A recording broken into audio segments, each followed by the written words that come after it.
കാത്തിരിപ്പ് വിഫലമായില്ല. നിയമ പോരാട്ടത്തിനൊടുവിൽ Little Sisters of the Poor സന്യാസിനി സമൂഹത്തിന് സുപ്രീം കോടതിയിൽ നിന്നും നീതി ലഭിച്ചു. അമേരിക്കയിൽ ആരോഗ്യ പദ്ധതിയുടെ ഭാഗമായി തൊഴിൽ ദാതാവ് ഗർഭനിരോധന ഉപാധികൾ ജോലിക്കാർക്ക് സൗജന്യമായി അനുവദിച്ചു നൽകണമെന്ന നിയമത്തിൽ നിന്ന് Little Sisters of the Poor സന്യാസിനി സമൂഹത്തെ ഒഴിവാക്കിക്കൊണ്ട് സുപ്രീം കോടതി വിധി പ്രസ്താവിച്ചു. നീണ്ട നിയമ പോരാട്ടത്തിനൊടുവിലാണ് സുപ്രീം കോടതിയുടെ വിധി വന്നിരിക്കുന്നത്. പെൻസിൽവാനിയ, കാലിഫോർണിയ സംസ്ഥാനങ്ങൾ നൽകിയ കേസിൽ 7 ജഡ്ജിമാർ അടങ്ങിയ ബെഞ്ചാണ് സുപ്രീം കോടതിയിൽ Little Sisters of the Poor സന്യാസിനി സമൂഹത്തിന് അനുകൂലമായ വിധി പ്രസ്താവിച്ചത്. കോടതിയിലെ 2 അംഗങ്ങൾ ഭൂരിപക്ഷ വിധിയെ എതിർത്തെങ്കിലും ഭൂരിപക്ഷം സന്യാസിനി സമൂഹത്തിന്റെ കൂടെയായതാണ് അനുകൂല വിധി വരുന്നതിന് കാരണമായത്. 2011 ഒബാമ പ്രസിഡന്റായിരുന്ന സമയത്താണ് അഫോർഡബിൾ കെയർ ആക്ട് എന്ന പേരിൽ മതസ്വാതന്ത്ര്യത്തിന് തുരങ്കം വെച്ച് ആരോഗ്യ പദ്ധതി നടപ്പിലായത്.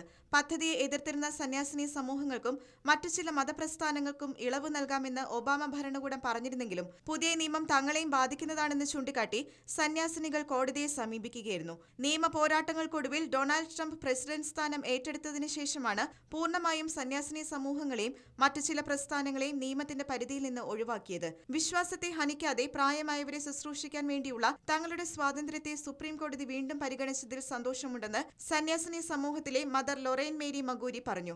മതസ്വാതന്ത്ര്യത്തിന്റെ വിജയം എന്നാണ് കത്തോലിക്ക നേതൃത്വവും സന്യാസിനികളെ പിന്തുണച്ച മറ്റു പ്രസ്ഥാനങ്ങളും വിധിയെ വിശേഷിപ്പിച്ചത്. വൃദ്ധരായവരെ പരിചരിക്കുന്നതാണ് തങ്ങളുടെ ജീവിത നിയോഗമെന്നും അതിലാണ് തങ്ങൾ ആനന്ദം കണ്ടെത്തുന്നതെന്നും മദർ ലൊറൈൻ കൂട്ടിച്ചേർത്തു. സന്യാസിനികൾക്ക് വേണ്ടി നിയമ പോരാട്ടം നടത്താൻ മുൻപിലുണ്ടായിരുന്ന ബെക്കറ്റ് ഫണ്ടും വിധിയെ സ്വാഗതം ചെയ്തു. ലിറ്റിൽ സിസ്റ്റേഴ്സ് ഓഫ് പുവർ അടക്കമുള്ള കോൺഗ്രിഗേഷനുകൾക്ക് എതിരെ രാജ്യത്ത് നടപ്പാക്കിയ ചില നിയമങ്ങൾ താൻ അധികാരത്തിലെത്തിയാൽ എടുത്തുമാറ്റുമെന്ന് തെരഞ്ഞെടുപ്പിന് മുൻപ് പ്രസിഡന്റ് ഡൊണാൾഡ് ട്രംപ് നേരത്തെ വാഗ്ദാനം ചെയ്തിരുന്നു.